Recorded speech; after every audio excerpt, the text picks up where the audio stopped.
Sunday breaks cold and thin, the kind of London morning that looks made of pewter.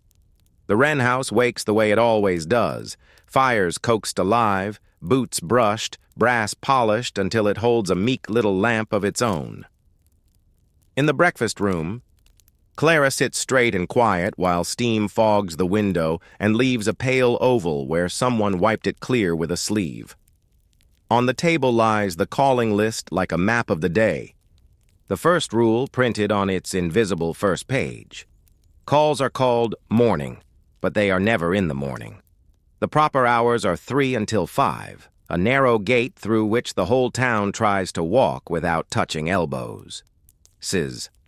Wren pours tea and conducts the campaign. "We will be seen everywhere," she says mildly, which means we will give gossip no place to sit down. She taps names with the spoon. Mrs. Dalrymple, grateful for kind phrases about her son's health. Mrs. Hartley, who notices everything. Mrs. Ashcombe, whose tray always tells the truth. 15 minutes at each, not 14, not 16. When the clock strikes, you rise as if a string lifted you. Clara nods and rehearses the safe sentences. "I am most pleased. We were so very sorry. The sermon was quite improving." She keeps her voice soft, because softness bends and does not break. Before the day starts its slow climb toward 3 o'clock, Mother calls Anne into the breakfast room. The girl stands with folded hands and watchful eyes.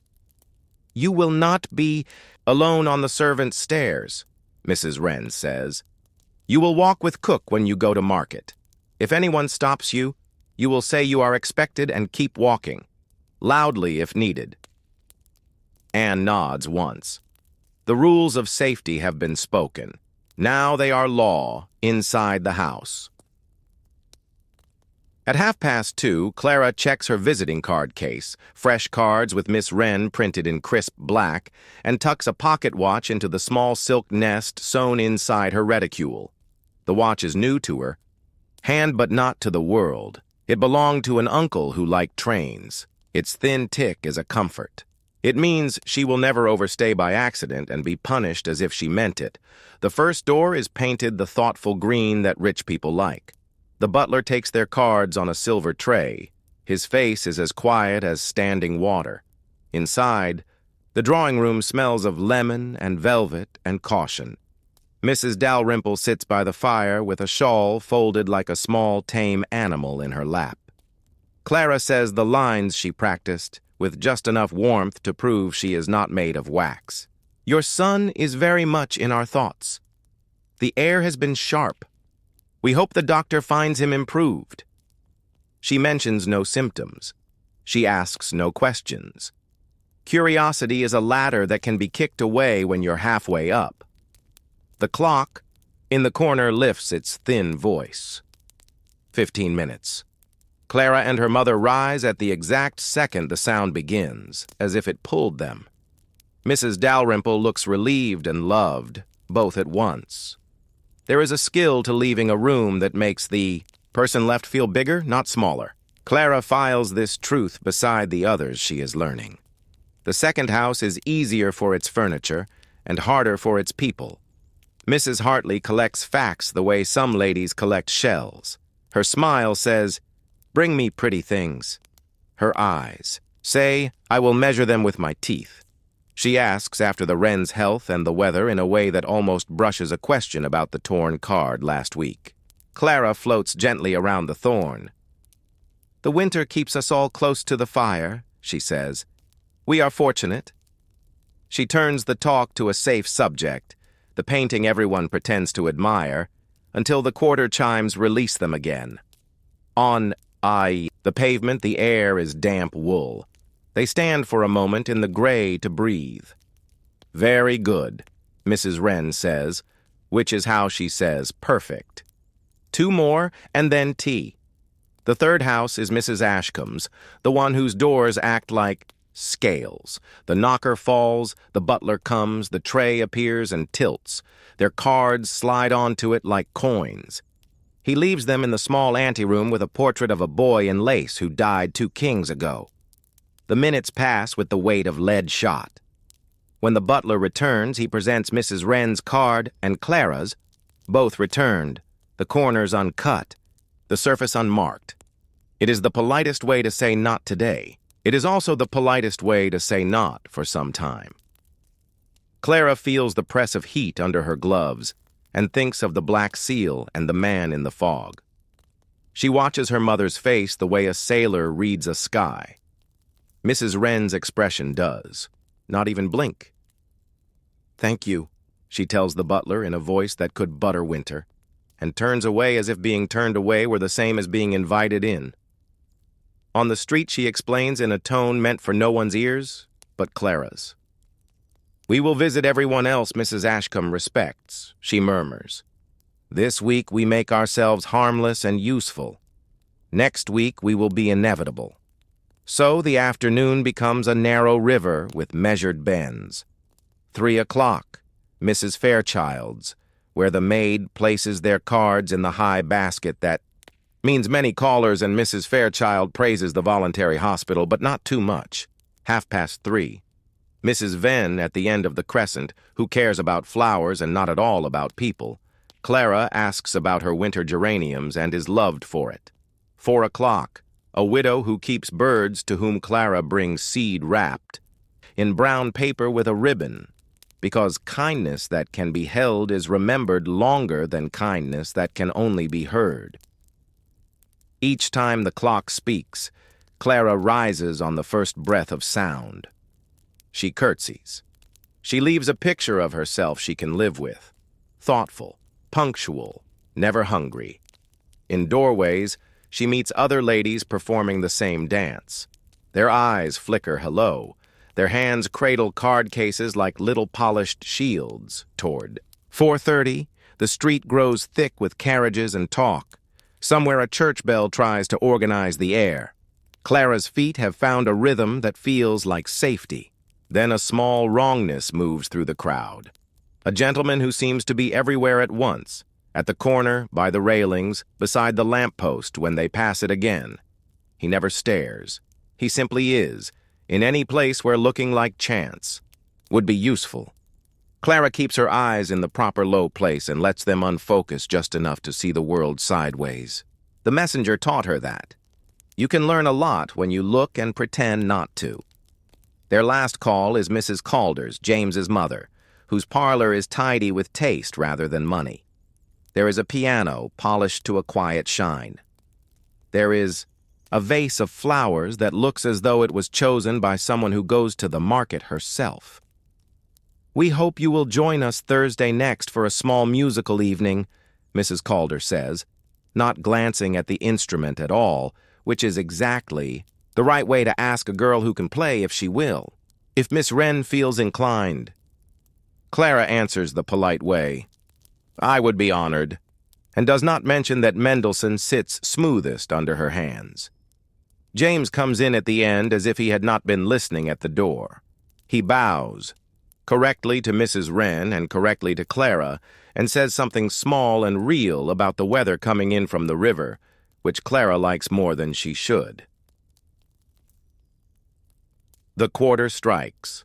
The visit ends itself. In the hall, while a maid holds their wraps, Mrs. Calder says the most dangerous, harmless sentence in London. "I hope people have been kind." Mrs. Wren smiles an answer that means, "We are not speaking of that here." "Kindness is the fashion," she says. "It fits everyone." Outside, the light has gone from tin to blue. Their driver flicks the reins. The carriage moves. The man who had been everywhere is nowhere, which is worse. Clara sits very straight and thinks of doors. The one that shut at Mrs. Ashcombe's, the one Mother left open with Mrs. Calder. The one in her own chest that wants to swing wide whenever James speaks, as if he has bothered to notice the next 5 minutes of weather. At home, the evening has its own rules. Hats are brushed. Gloves are smoothed flat and laid like petals to dry. Father asks after the calls and listens to the short answer, because men like to be told that society is a machine and not a sea. After dinner, the family separates the way families do. The men with port and smoke, the women with small work that keeps the hands and lets the mind wander. In the drawing room, Mother opens the messenger's letter again and shows Clara what she had not shown at breakfast, a neat list of dates and places and witnessed remarks, all of them harmless alone and heavy together. "He prefers corners," Mother says, tapping a line. "He speaks where no one likes to quote." She lifts her eyes. "So we will quote him without his name. We will make his manner of doing things itself the subject. Nobody can complain of that." Clara thinks of the way a house is kept. Rugs shaken, soot cleared, steps scrubbed until they hold nothing that can be used later to mark you. "You mean to clean him in public?" she says softly. "Exactly that," Mother answers. The week that follows is a gentle storm. Clara and Mrs. Wren visit everyone Mrs. Ashcombe admires, and everyone she hopes will admire her. Clara plays the piano in 2 parlors and refuses 3 cakes without looking greedy. She says the clever approval that lets other people hear themselves at their best. She sets her watch on her knee under her skirt and rises just as the clock rises. It becomes a trick she can do without thinking. On Thursday, the Calder house fills with low lamplight and careful sound. Clara plays Mendelssohn, the way a person breathes while thinking of something else, steady even, grateful to be busy. James turns pages with hands that do not fuss. Mrs. Calder smiles a smile that says, "Mother and Ally and I will not let bad men be comfortable in my rooms." When Clara leaves, the street smells of coal and cake and cart horse. The man who had been everywhere when she did calls is there again by the corner post where the shadow is thickest. He does not approach.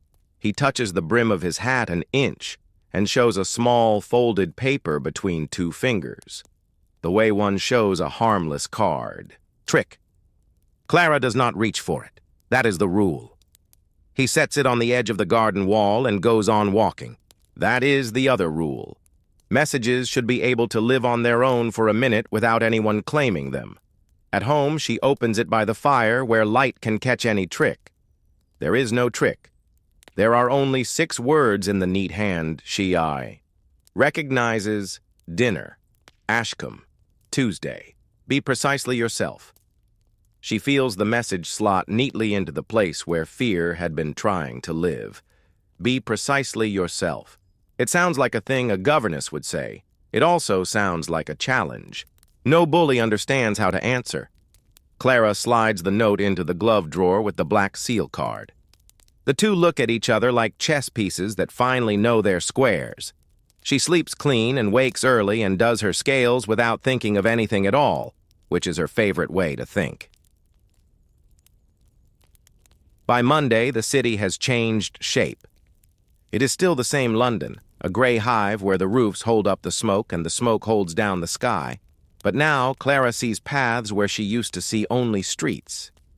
The messenger's warnings sharpen her sight, and the rules she learned as manners turn one by one into tools. In the morning, she runs an errand with Mother.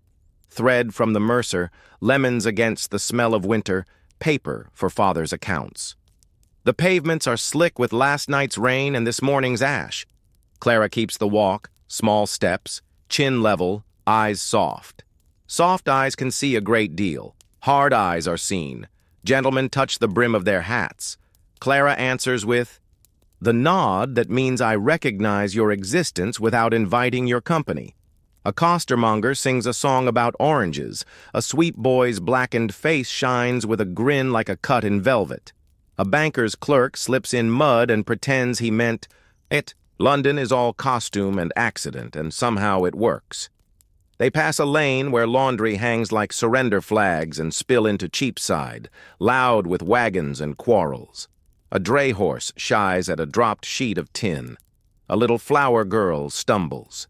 From the curb into a thin space that is suddenly too full. Hoof, wheel, iron rim. Clara moves before the thought has time to dress itself in words. She drops her reticule, reaches with both gloved hands, and hooks the child back by the shawl. The wagon misses by the width of a button. The carter curses, and then, seeing faces, and a bonnet curses into his sleeve. A circle forms, the way London makes little theaters. Clara's heart bangs once, hard and private. She straightens the girl's shawl. She buys violets with the tone that says, "We are finished here," and moves on with Mother as if the most correct thing in the world is to save a life and pretend it was part of your shopping. 2 streets later, Mother says, "Very well," and squeezes Clara's hand through the gloves. The praise sits warm. Near the Royal Exchange, a print seller's stall glitters with cheap art. London Bridge in summer, when such a season was invented, a general on a horse twice the size of the general, a row of caricatures with faces like teapots. One shows a lady running with her skirt caught up like a net, hair blown, men laughing behind their hands. The caption reads, "Modern modesty in a hurry." Clara looks just long enough to file the picture in the drawer where she keeps weapons. Mockery is a kind of weather. If you know which way it blows, you can open the right window and shut the wrong one.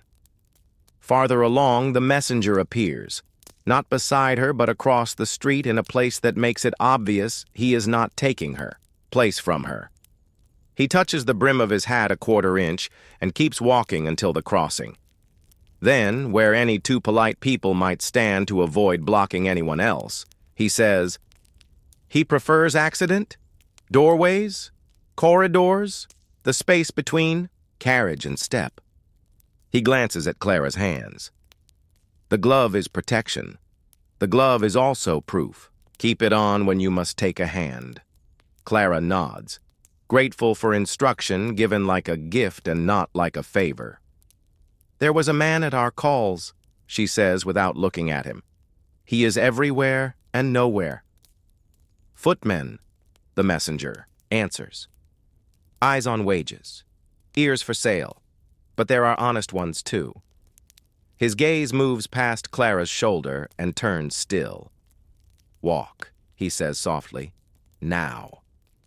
They walk, not fast, not slow, in the stream of everyone else. A policeman steps from a doorway to ask a loud question about directions that does not need an answer. By the time Clara looks back as far as is decent, the shape at the lamppost has unshaped itself into empty street. At home, the afternoon belongs to needlework and quiet. But quiet can be heavy. Clara lays her work in her lap and thinks of Sunday, the way the messenger wrote it as if it were a person with hands. Sunday. Your name in print. She imagines the small newspaper that sells to clerks and cooks, an inch-deep story that will pass from mouth to mouth cleaner than truth. Miss W. Seen after dark. Miss W, answers a gentleman. The letters would be blackbirds. Once released, no one would own them. They would simply belong to the air. She goes to Father's desk when he is out and looks at the tidy piles of paper and the ruler that lies like a good soldier across the top. She measures her breath with the ruler's straightness and returns to her chair. The next day is market day. Anne goes out with Cook, as instructed. Clara asks to join. Mother nods. It is wise for a mistress to be seen where her maid can see her. The market is its own parliament. Fish stare with cold eyes like coins too big to spend. A boy flips a string of eels with a sound that makes Clara's stomach think of ropes. Men shout, women choose. Suppose a rumor wanted a home. This would be it. But the rumor finds none today. People remember the Wren girl who bought violets instead of crying. By afternoon, the fog rises from the river and rolls down the streets like a carpet nobody ordered. Gas lamps bloom their small halos. Clara would like to stay by the fire and read about countries with air that does not need to be domesticated, but the errand cannot wait. The messenger asked for 1 page copied in Clara's hand, a paragraph meant for an editor's eye. Ladies who employ other women must keep their eyes open for the pressure some men apply. We cannot lower our voices when a girl raises hers for help. Silence is not a virtue when it hides harm.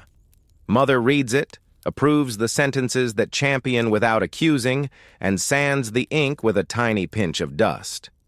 This will not hang. Us, she says. It will hang there, in every room.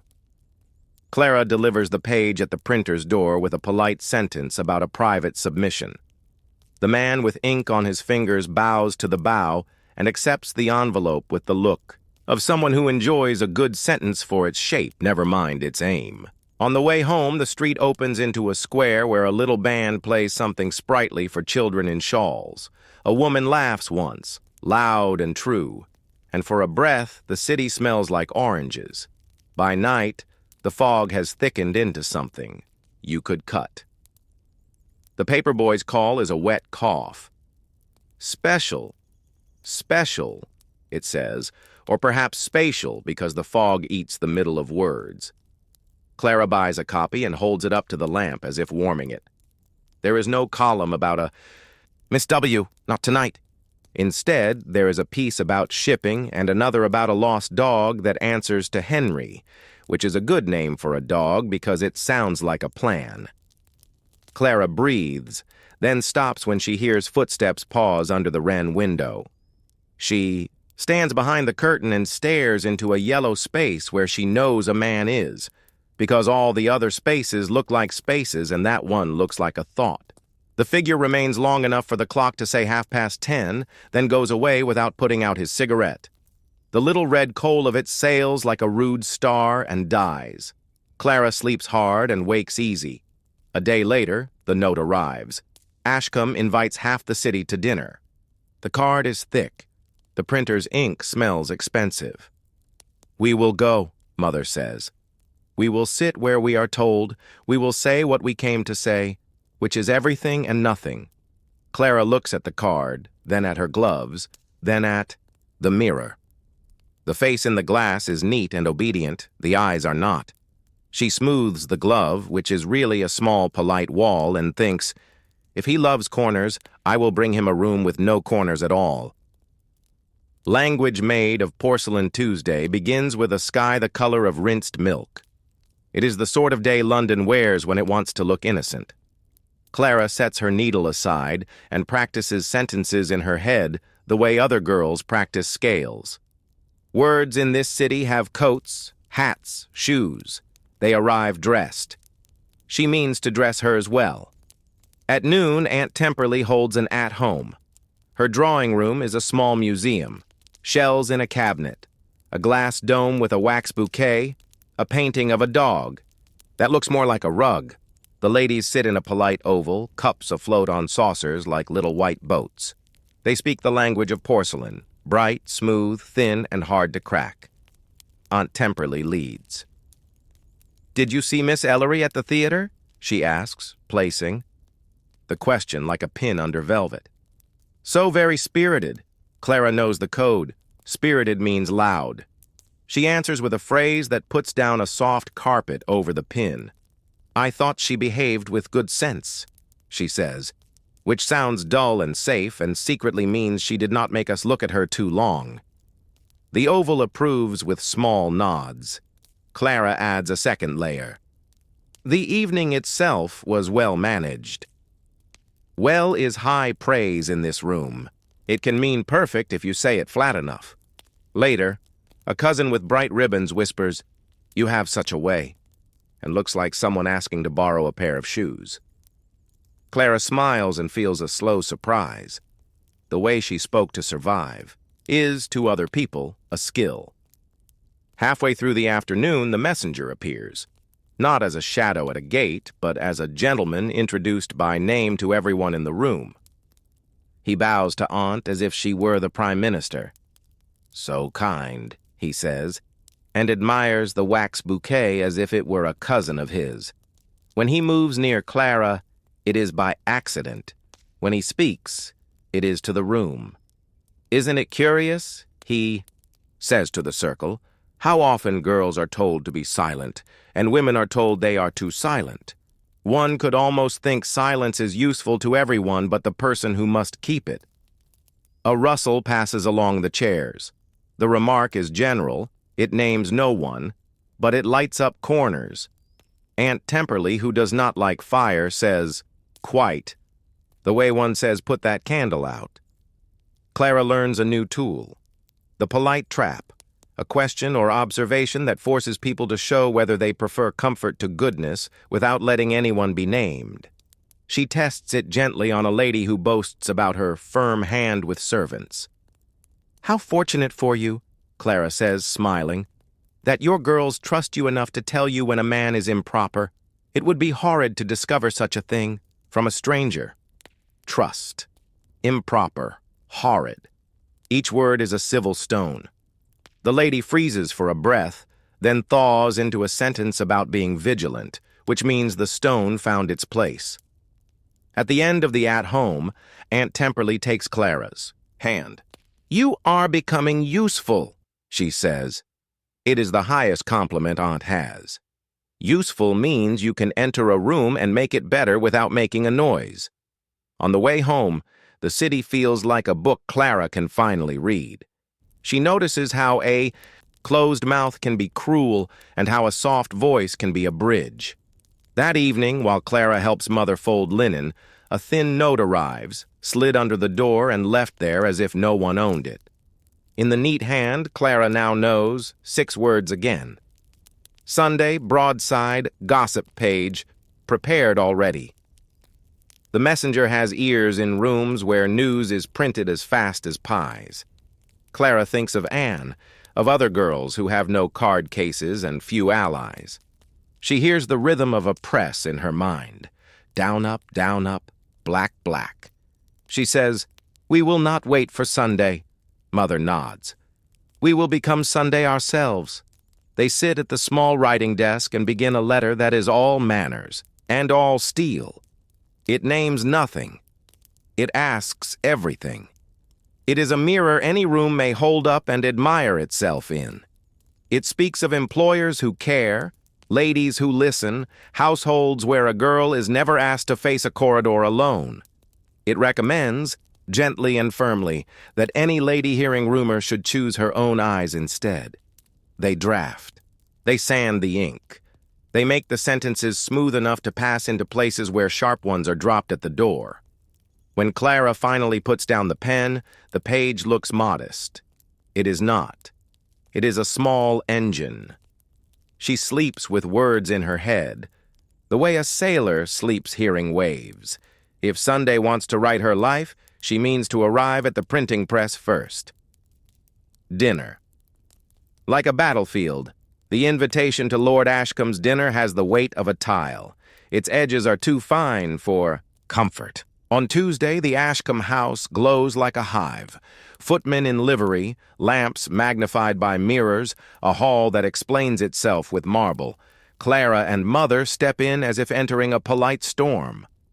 In the dining room, the long table gleams like a sword, laid flat. Place cards whisper the plan, to the right of the host, the most honored seat. Tonight, that place has Clara's name. It looks like favor. It is a stage. She sits with her skirts arranged as if they ironed themselves. To her left, a baronet with a dry laugh. To her right, Ashcombe, smelling faintly of clove and triumph. He speaks to her softly about harmless things. "The season," he says. "Mendelssohn. Coal." Breath by breath he lays out an air in which nothing serious may grow. Clara answers in porcelain. "The season has been kind to roses," she says. "Mendelssohn is a good companion for an evening." Cole reminds us the city is a machine, and we are glad to live in a house that knows it. Food arrives in courses that feel like chapters. Oyster, fish, saddle, pheasant, pudding, each with its own knife or spoon. Clara never chooses the wrong one. She is careful to look, not at Ashcombe, but at the lady opposite, to whom she speaks across the narrowest possible river of air. Weather, the new performance at the opera, a charity for sailors' widows. She keeps her voice steady, gives. Her laughs lightly, never invites. A footman sets down a dish. Clara sees, without looking, how Ashcombe's hand strays on the cloth, 2 inches into her air. Her glove on her lap smooths itself once, as if it understands a conversation happening without words. When the ladies withdraw to the drawing room, Clara breathes. The room is a swarm of silk and low talk. The hostess sails through the crowd and anchors at Clara's side. "Would you favor us later?" she asks, eyes sliding toward the piano and away again. "Mendelssohn suits the company. It soothes." "I would be pleased," Clara says. The bargain is clear. The right music at the right moment can pour oil on a night that threatens to flame. But oil can also carry its own fire if you know where to light it. On her way back through the corridor, Clara finds the corridor has found her. Ashcombe steps out of a shadow formed by a high mirror and his own certainty. He keeps proper distance. He lowers his voice. "Miss Wren," he says, "London is crowded. Rooms have narrow doors. It would be sad if, when you wish to join the party, a door closed." Clara looks at the mirror instead of the man. In it she sees herself small and upright, a figure in pale silk that refuses to blur. She answers with a sentence that is only a sentence. "Then London must lean its doors." "Open," she says, and passes him as if he were furniture. He smiles too slowly to be real. That is the moment she chooses. No dramatics, no raised voice, for a very small break. At the threshold to the drawing room, where the footman can hear, and the ladies can pretend not to, she pauses and speaks to the hostess with simple warmth. "Your staff is excellent," she says. "They have a way of being present without being intrusive. It makes women feel safe." 3 words: staff, present, safe, placed like clean weights on a scale. The hostess, who is not a fool, lowers her chin the smallest degree that means "I heard you, and I will not pretend not to." When the men return with port in their cheeks and smoke in their coats, the room feels different by a 1/4 inch. Clara goes to the piano. She smooths her skirt, opens Mendelssohn, and lets her hands give the room the calm it pretends to own. The notes run clear as water on stone. No one could call them dangerous. That is the point. At the end, Ashcombe thanks her with a small public bow. In the same motion, he leans a fraction too near and says, "Exactly so." It is praise that tries to feel like ownership. Clara's answer is a curtsy cut with steel. "Exactly so," she says, matching his tone perfectly and returning it to him. The ladies smile without knowing why. Music, matchmaking, and masks. The next night belongs to Mrs. Calder's smaller rooms, lamps in tulip shades, a carpet that keeps voices soft, people who dress as if they prefer comfort to shouting. Clara breathes easier the way a swimmer breathes better in clear water. She plays Mendelssohn again, but here the piece changes shape under her hands. It sounds less like politeness and more like conversation. James stands at the page with neat fingers that turn leaves at the exact breath between phrases. Once his knuckle brushes her glove and both of them pretend not to notice. It is a perfect, tiny scandal inside a rule that allows it. The room approves. Mothers exchange glances that speak of linen presses and nurseries. A cousin watches Clara's hands with admiration that feels like friendship, not measurement. Mrs. Calder pours tea for Mrs. Wren and remarks, not to anyone, "Music is a good way to know how a person keeps time. Men who rush phrases cannot be trusted with a household." After the piece, James offers a seat near the plant that tries to be a palm. "Do you ever like Beethoven?"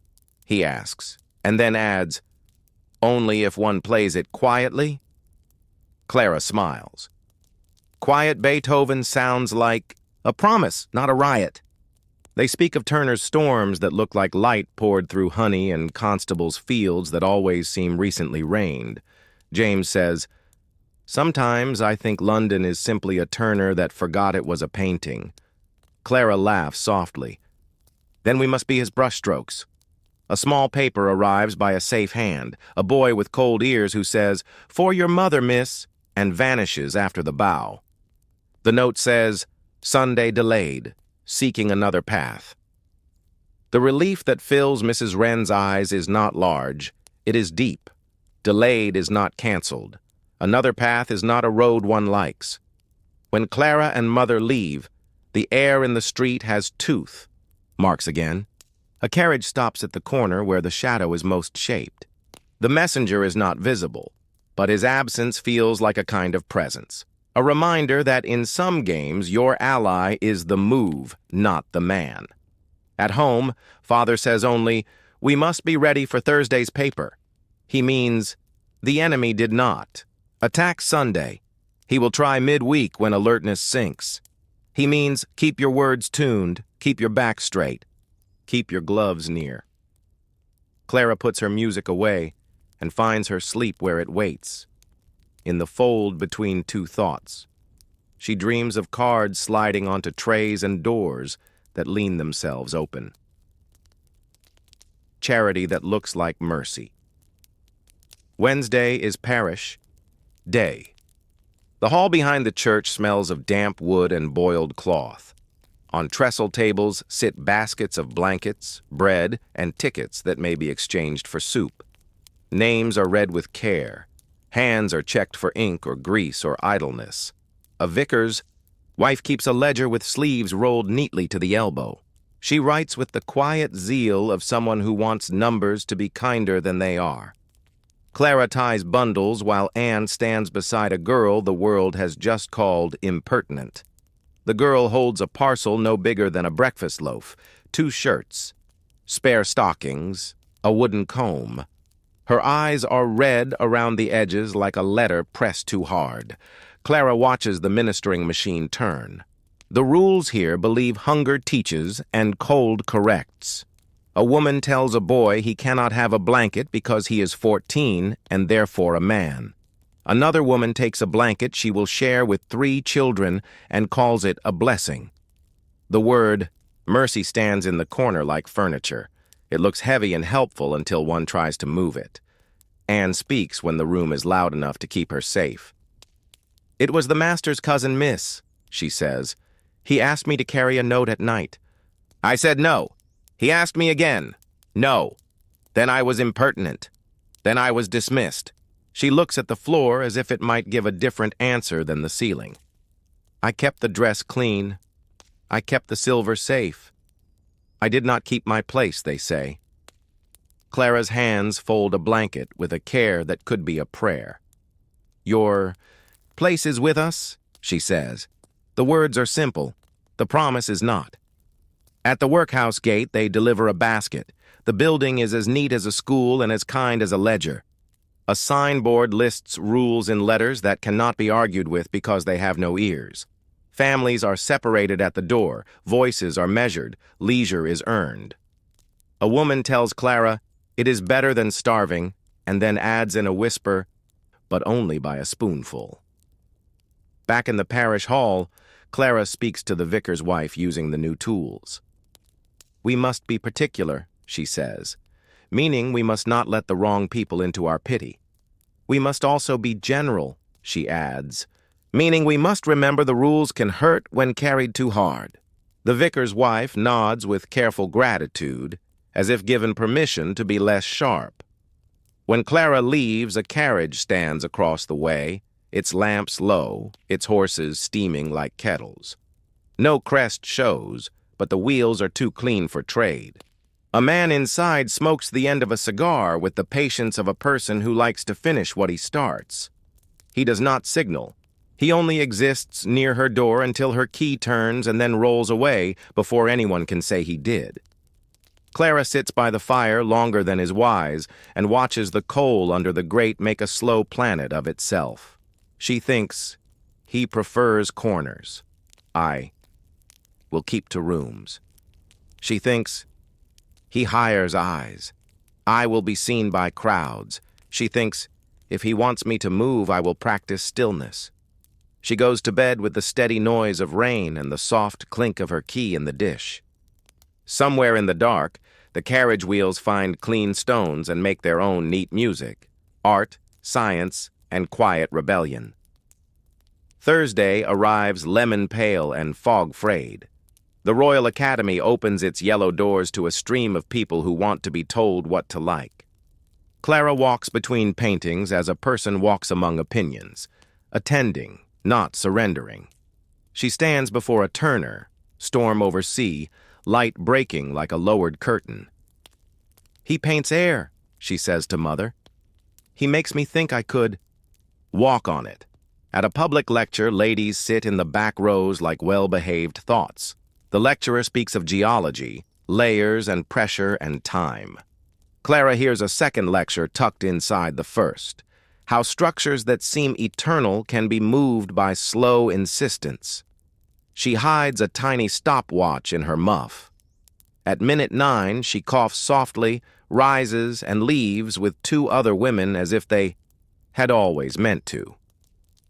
Outside, the air is different by a spoonful, and she has learned that one may exit without apology when the room tries to own one's time. At noon, the messenger meets her properly, introduced by Mother to James Calder. Names exchanged, nothing secret. They stand before a portrait, discuss brushwork, and speak a second conversation with their eyes. The messenger outlines the plan again for the Gazette, a letter written so correctly it becomes unavoidable. It will not accuse. It will call mothers to their duty. It will ask fathers to keep corridors lit. It will ask households to place a chair for a girl at the edge of any room where a man might speak to her. A chair is not much. A chair is the beginning of witness. James says, "My firm can carry it to the editor without a whisper attached. We deliver more than bank drafts." His voice is dry with humor. His eyes are clear with offer. Clara writes that night at a small desk where the lamp makes a gold pond. She chooses short sentences that can cross a room without spilling. She writes, "If we are proud of our houses, we must keep safe everyone inside them." She writes, "A gentleman is most a gentleman when he can be recognized by the way the poorest girl speaks of him." She sands the paper and breathes. From the window, she sees Ashcombe's footman at the corner, pretending to arrange his scarf. Clara lifts the lamp to the glass so that her face shows outside, large and harmless and wakeful. The man moves. The corner returns to being only a corner. She seals the letter. The wax looks like a small heart and feels like a small hammer. In the morning, it will begin to work. Gossip as a weapon. Friday morning smells of printer's ink and damp wool. The Gazette arrives folded with the others. Father lays it flat. The letter sits on page 2, modest as a spoon and twice as useful. No names, no blame, only instructions for goodness. Rooms all over London practice reading it without moving their faces. A lady says, "Quite," and rings for tea. Another lady says, "We have always done this," even if she has not. A third marks a line with her fingernail and later explains it to her housemaid with unusual care. Ashcombe tries the other way. He attends 3 clubs and tells a story in 3 versions. He does not press, he nudges. But a city that has read the word witness on page 2 suddenly finds its hearing. Men nod without turning toward him. Cards are returned with the corners uncut. Doors open only to the width a foot can keep. The room freezes him with politeness, the way a winter pond traps a leaf under clear ice. At the Wrens, callers arrive not with gossip, but with cake. They speak of Mendelssohn and Weather and Turner and leave with a sense that they have helped. Anne passes with a tray and hears her name unsaid in ways that feel like shelter, not hint. At night, a soft scrape at the window wakes Clara. She sits up and listens. The scrape comes again, a tiny sound like a ring against stone. She stands in, her bare feet, and goes to the window. Outside, a shadow detaches itself from the darker dark and then steps into the gaslight enough to become a man. He looks up and sees her. He tips his hat a fraction, as if he has always tipped hats to ladies he wakes from sleep. Then he walks, away slowly, making sure the sound of his walking is the only story he leaves behind. Clara goes back to bed and sleeps with a fist under her pillow for the first time in her life. In the morning, she puts the fist away and takes out her glove. The rule. You're meant to break. Saturday brings another Ashcombe dinner. He believes repetition will wear down resistance the way water teaches stone to be a river. The table again has the look of a solved problem. The place card again puts Clara at his right. She is ready to do something small and true in public. The soup is set, the fish follows. The room catches the rhythm of cutlery and low talk. Clara waits for a pause where words fall an inch and everyone's ears lean out of habit. She makes a remark so simple that no one hears it arrive with a purpose. How comforting, she says to the table at large, that houses like this one are places where a girl may refuse a request and still keep both her wages and her name. Her tone is as soft as warm cream. Her face is the face of a person commenting on lilies. Behind the tone, the trap springs. To disagree with her is to say, no, it is not comforting to keep girls safe. To agree is to confess that safety is a thing a man can be measured against. People choose quickly because they like to stay on the carpet rather than find themselves standing on the pins. There is a murmur of approval. 3 ladies say, indeed, which is the word people use when they need to agree in a good coat. A gentleman coughs a cough that means uncomfortable. Ashcombe's smile becomes a drawing of a smile rather than the event itself. When the ladies withdraw, Clara leaves her reticule on her chair by accident with care. At the drawing-room door, she tells the hostess, in a voice made to be overheard by an alert footman, I have been foolish. I left my bag. They wait in the doorway while the footman goes, slowly, because good footmen do not hurry. And Clara stands in a rectangle of air where voices from the dining room cross like wires. She does not hear a confession. This is not a play. She hears a man say, I told him to dismiss the fellow, and another say, girls talk if they are not kept busy, and a third say, one must manage households like factories. It is enough. It makes a picture she can later explain to anyone who needs one drawn. On the pavement after the evening ends, the messenger materializes as if he were a gap between 2 gas lamps. With him stands a former footman, hat in hand, apology in his eyes, paper in his pocket. The man has written his own story in cramped, careful letters. He will tell it where ink can make it safe. Magistrate on Monday, the messenger says. He will not listen to rumor, but he will listen to a man's work reported by the man. He glances up the street.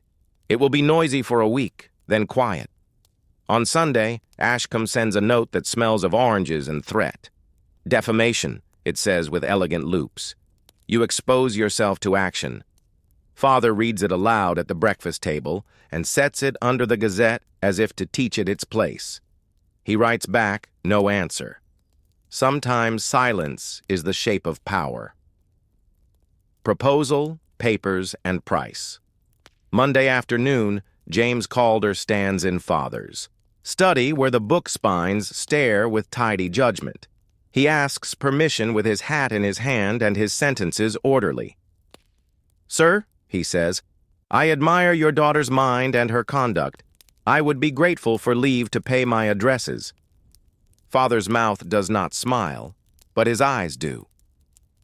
You may, he says. Then the talk becomes paper, settlements, sums, the part of marriage that would embarrass a poem but delights a house. In the drawing room, with mother present and the door wisely open, James and Clara speak of future furniture and the sort of light that suits a breakfast room and whether Turner belongs in a bedroom. James says, I think not. Too much weather. Clara says, then, Constable, he always remembers the path back to the door. They speak about little things until the little things look like life. At the magistrate's, the former footman tells his story in a voice made firm by fear and need. He does not make speeches. He simply remembers. Another man remembers likewise.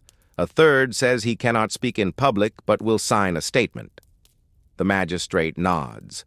Not as a friend, but as a machine built to say yes when yes is required. That is all anyone can ask a machine to do. Ashcombe's lawyer uses long words and short respect. He says implication and malice and damages. The magistrate says no names have been printed, and then says, but I recognize the line between pressure and protection when it is explained by decent men. He recommends nothing. He allows the city to decide. The city is good at deciding when it wishes to be. By week's end, Ashcombe is not received. Footmen learn a new trick with trays. The torn corner returns to him from places that once welcomed his hat. He is not ruined. London rarely ruins men like him. He is rained on, a constant, correct rain that finds its way through any coat. At the Wren house, a last black seal envelope waits on the hall table. Clara opens it with fingers that have shaken enough this month and find they do not shake now. The seal says, mind your conduct again, as if a habit cannot stop repeating itself.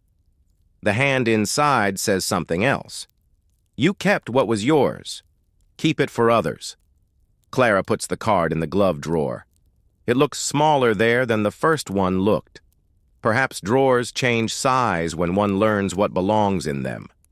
In the evening, James returns with a small velvet box that is not a surprise and somehow is. He does not kneel. He does not perform. He says, Miss Wren, Clara, if you agree, I would like to be the person who helps you keep the doors open. She says, yes. The word is so light it could float, so heavy it could stop a runaway cart.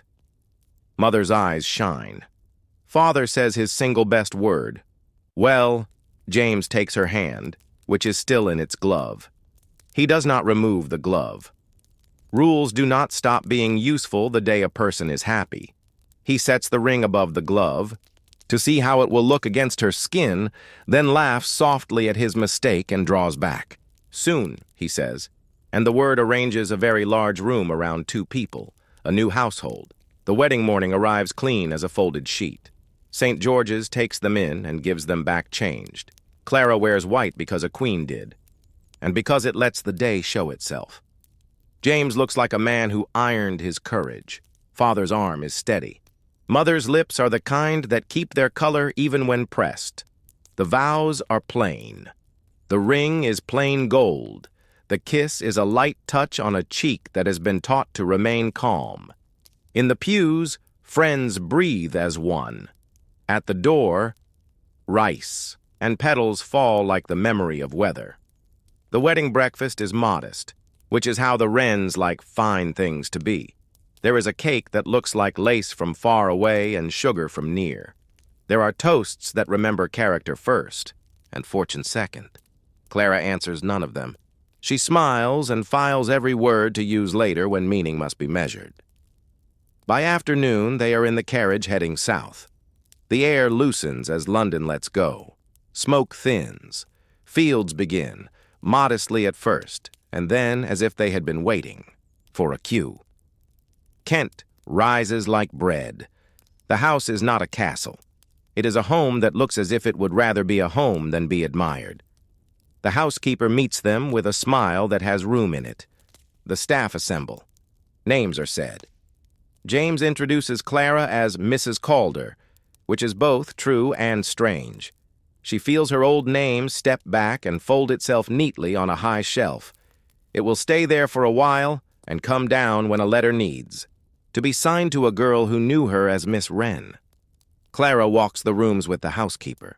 She learns where the drafts live, which window sticks in rain, which stair complains at night. She sees the bedroom that faces east for morning, the small sitting room where a woman can read without being called away, the pantry where orderly. Jars look like a spell against hunger. At dusk, she and James walk under beeches that make a shaded tunnel out of ordinary paths. He says, "We may divide our time as you like, city for duty, country for breath." She says, "I like both, so long as we carry the same rules to each." They plan a visiting society with two other young wives. tea on Tuesdays, rounds on Thursdays, so maids in big houses can knock on small doors if a corridor grows narrow. They keep records the way a vicar's wife does, but with questions kinder than a ledger's. They teach 3 girls the trick of walking with soft eyes that see everything. They place chairs in corners that used to be only corners. That night, in a room with curtains that move like slow water, Clara opens a drawer and lays inside it a small stack.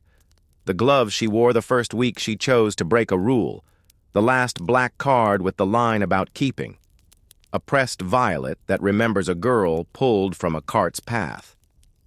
James knocks and then enters, because that is how a door should be honored even when it is your own. He sees the drawer and understands without touching it. "Will you sleep?" he asks. "I will," she says, and feels the truth of it in her bones. She lies down to the sound of a field, discovering it is night. Somewhere a nightjar works patiently at the dark. The house makes the friendly noises of wood answering weather. In London, rules still walk in good shoes and bad. In Kent, rules loosen their collars. In both places, Clara has learned the trick. That makes living possible. Some rules keep you small, some rules keep you safe. The work is to know which is which, and to choose with a steady hand. She closes her eyes and lets the long month settle. If the city wakes tomorrow with another letter, there is a woman who can read it and answer in a voice so polite and so true that it leaves no room for harm. If the country asks for quiet, there is a woman who can give it. The lamp lowers. The night stands. The new household sleeps, and for once the rules fall still like folded linen on a warm rail. The end. The House That Woke Before Dawn, London, 1850.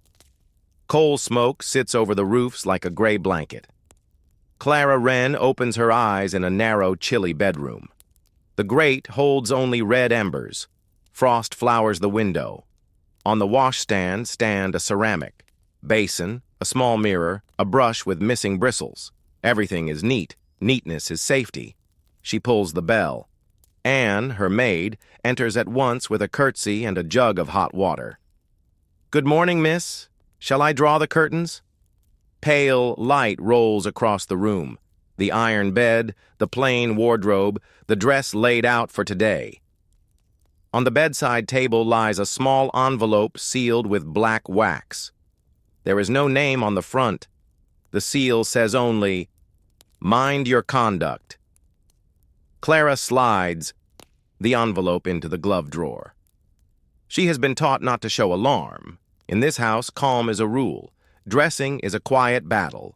Chemise stays. Anne draws the laces. Clara's breath rises high in her chest. Petticoats. A steel hoop skirt that turns her shadow into a bell. Hair pulled smooth and strict. A modest brooch at the throat. Pale gloves that hide her hands. When the mirror shows a proper lady, Anne gives a small nod. "Very good, miss." Downstairs, the house has already been awake for hours. The cook has black on her arms from the range. The scullery girl's sleeves drip with suds. In the breakfast room, Mr. Wren reads the paper without looking up. Mrs. Wren writes letters in her strong, tidy hand. No hugs, no kisses on the cheek. Feeling is kept private. That is another rule. Morning calls, Mrs. Wren says, passing Clara the calling list. "Mrs. Dalrymple, Mrs. Ashcombe, Mrs. Hartley, 15 minutes. Congratulate the one, sympathize with the other, and with Mrs. Hartley say nothing you are not ready to hear repeated." She looks up. And remember, curiosity is vulgar. Clara repeats the correct phrases in her head as she eats small, careful bites her corset will allow. After breakfast, she takes her visiting card case, Mother takes the family calling book, and together they step into the street. London is noisy already. Wheels, hooves, a far dog, a boy calling the news. Coal smoke threads every breath.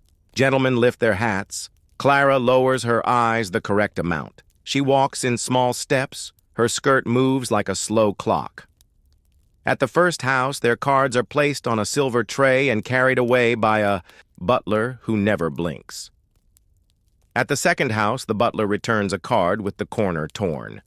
It is the politest insult in London. It means received, but not received. Mrs. Wren's eyelashes flicker. That is the only sign. On the pavement, she says, "We will not notice. When a door is half closed, one pretends not to see it." At the third house, music comes from a room with closed doors. A young man turns pages for a girl at the piano. Clara watches for a heartbeat too long, then looks away before anyone sees her interest. Interest is hunger. Hunger is ugly. They move. From parlor to parlor, from weather to sermons to the health of relatives. The city is a machine that runs on polite words. While the words move, Clara feels the hidden weight of the black envelope in her drawer. In the afternoon, she and her mother return home. On Clara's pillow lies a second envelope with black wax. Someone has been in her room. She breaks the seal. Inside is a single visiting card with no name, only a time, Saturday, 10 o'clock, and a neat line of writing. If you wish to keep. What is yours? Come alone. Say nothing. Alone? That breaks a rule. Ladies are not alone, not in streets, not in parks, not at doors. But the card speaks of keeping. Keeping what? Her name? Her place? Anne? Clara thinks of Anne running through rain last winter to fetch the doctor, of Anne's quick hands saving a scorched hem with a trick and a piece of bread. If there is danger, it is not Anne's doing. At tea, Clara is silent. At the piano, she plays. Mendelssohn with a calm face while her thoughts run like small horses. Later, when the lamps are trimmed and the house is quiet, she opens her glove drawer and reads the card again. She remembers her catechism of rules. Never alone with a man. Never after dark. Never carry a letter without a name. Never argue with power. She also remembers something no governess taught. Rules can protect, and rules can be used to trap. She goes to the family calling book and writes a small, harmless lie for Saturday evening. Milliner. She takes coins from her box and slides them into a tiny reticule. She pins her keys inside her cloak where they make a sound like courage when she moves. She practices walking the hallway with light steps that say, "I belong wherever I go." Saturday comes. A wet fog sits low, shining in the gaslight like breath.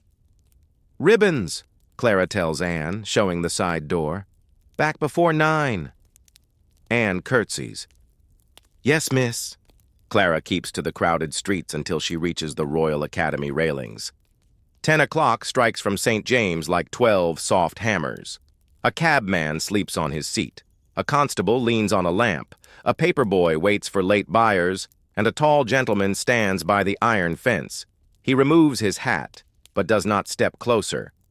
"Miss Wren," he says in a low, even voice.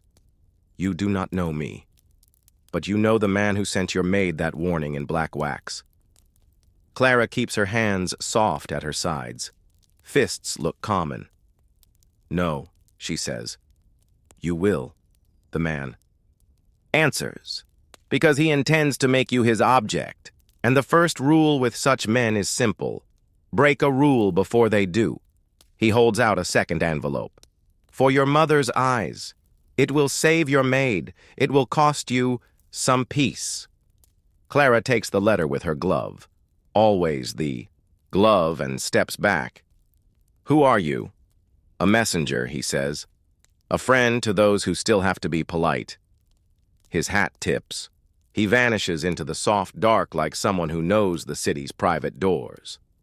Clara turns for home under the gas lamps, the letter warm in her palm. Somewhere a church bell counts the quarter hour. Inside the house, she slides the letter under her mother's door and waits in the corridor with her breath held like a child. A light appears. The door opens. Mrs. Wren reads the letter twice. Her mouth becomes a single firm line. "Anne is not to be alone on the stairs," she says. "We will make calls tomorrow, many. We will not ask why." She looks at Clara. And you will not. Go out alone at night again? Clara bows her head. Because bowing is a rule. She also lifts her chin, just a little, because she has made a choice. Some rules keep you safe. Some rules keep you silent. She will learn which is which. She sleeps at last with the taste of coal on her tongue and the feeling that the city has turned its head to look at her. In the morning, the bell will ring, and the careful day will start again. But now she knows a secret. The rule book can be read, and it can be used.